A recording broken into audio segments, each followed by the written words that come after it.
Swiss Meringue Buttercream.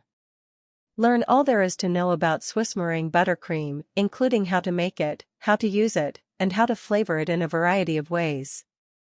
You'll fall in love with this smooth, light frosting so deeply that you'll never want to use powdered sugar again.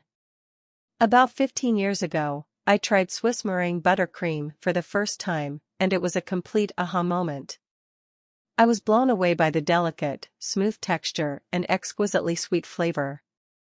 I had never previously eaten something so exquisite. I knew right immediately that this was the best technique to elevate my cakes and cupcakes, and I haven't turned back since. The Swiss Meringue Buttercream is used in a plethora of recipes on Baking a Moment. Below, I'll provide a few instances. But first, I'd want to take the chance to address any and all of your inquiries regarding this special and delectable icing. Swiss Meringue Buttercream, what is it? Cakes, cupcakes, and macarons can all be topped and filled with Swiss Meringue Buttercream. It's wonderfully airy and light while yet being rich and buttery. Its silky texture is what I adore most about it. It has an incredibly smooth texture that you simply don't get with regular powdered sugar, also known as American-style buttercreams, because it is made by first dissolving sugar into egg whites. You'll be amazed by its delicate sweetness and how easily it melts on your tongue when you take a taste. Is Swiss Meringue Buttercream difficult to make?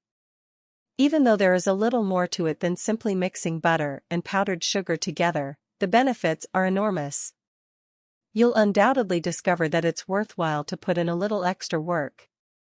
And if you get the hang of it, it will come naturally to you. Nevertheless, there are a few traps you need to be aware of. I'll explain them in more detail below and tell you how to handle them. Why is the buttercream in my Swiss meringue grainy? Melting sugar and egg whites together over a kettle of steaming water is the first stage in the preparation of Swiss meringue buttercream. Your finished product has an extraordinarily silky smooth texture once the sugar has completely dissolved. However, if you don't heat the mixture for a sufficient amount of time, you could feel the grit between your teeth. I normally whisk occasionally while cooking my whites and sugar for around 10 minutes. You'll see that the combination changes from being thick and translucent to becoming thinner and less transparent. Place a drop on your finger and rub it together with your thumb to see whether it's indeed ready. Continue cooking if you detect any grit at all. You're prepared for the next step when everything goes as smoothly as possible. Additionally, the combination feels warm to the touch. A candy thermometer can be used to measure the temperature. It should read 140 degrees Fahrenheit, but I don't think it's necessary. You ought to be good to go if the liquid feels warm and the sugar has completely dissolved. Why does the buttercream in my Swiss meringue seem curdled? If you can believe it, you are doing it correctly. It nearly usually passes through a stage where the Swiss meringue buttercream appears curdled, cracked, or split. This frequently occurs right before it comes together completely. Only be sure to mix each addition of butter completely before moving on to the next, by adding just a tablespoon at a time. I assure you that if you just keep flogging, it will come back together. Why is the buttercream in my Swiss meringue runny? When cooking this dish, the temperature is crucial. When the whites and sugar are heated enough to dissolve the sugar, they must cool considerably before adding the butter. At this point, it's simple to become impatient. I've tried it several times and always end up with a messy mess. You do not, however, have to pitch it. It can definitely be salvaged. Simply chill the entire assembly, the mixing bowl, whisk, and runny buttercream, for about 20 minutes before whipping. It functions miraculously. Another smart move is to keep an eye on the butter's temperature. Although you want it to be softer, it should still feel cool to the touch. You don't want it to be so slick and almost melt. I've discovered that if I microwave my butter for 10 seconds on 30% power, flip it over, then microwave it for an additional 8 seconds on 30% power, it turns out perfectly. Just keep in mind that no two microwaves are exactly the same, so you might need to try a few different settings to achieve the ideal balance. Can I prepare the buttercream with Swiss meringue in advance? I frequently prepare it the evening before I need it and leave it out to cool.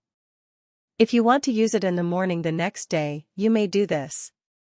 It can be kept in the refrigerator for up to a week if you want to get even more ahead of schedule. However, you might discover that it's a little jarring and loses some of its airy lightness. Just scoop it out of the container and re-whip it after it's come back to room temp. It will be just like new. It can also be refrigerated. Simply defrost it overnight in the refrigerator before proceeding as described above. The stability of Swiss meringue buttercream. It's probably the most stable buttercream out there, in my opinion. It works really well for piping, and it holds up beautifully. Since it contains a lot of butter, it may be difficult to retain its form on really hot days, but the egg whites significantly contribute to this. Simply store your cake or cupcakes in the refrigerator until you're ready to serve it if you want to serve it on a really hot day. Swiss meringue buttercream, can it get crusty? Unlike American-style buttercream, Swiss meringue buttercream won't crust. This makes it really easy to work with, especially if you're trying to get a perfectly smooth finish on your cakes.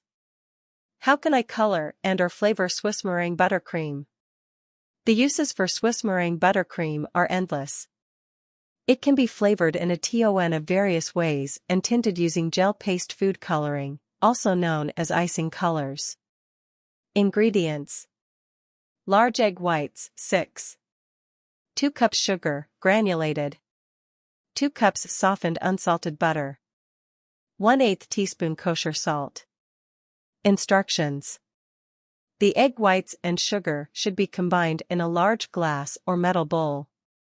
Until the sugar is entirely dissolved, place the bowl over a saucepan of just boiling water and stir frequently.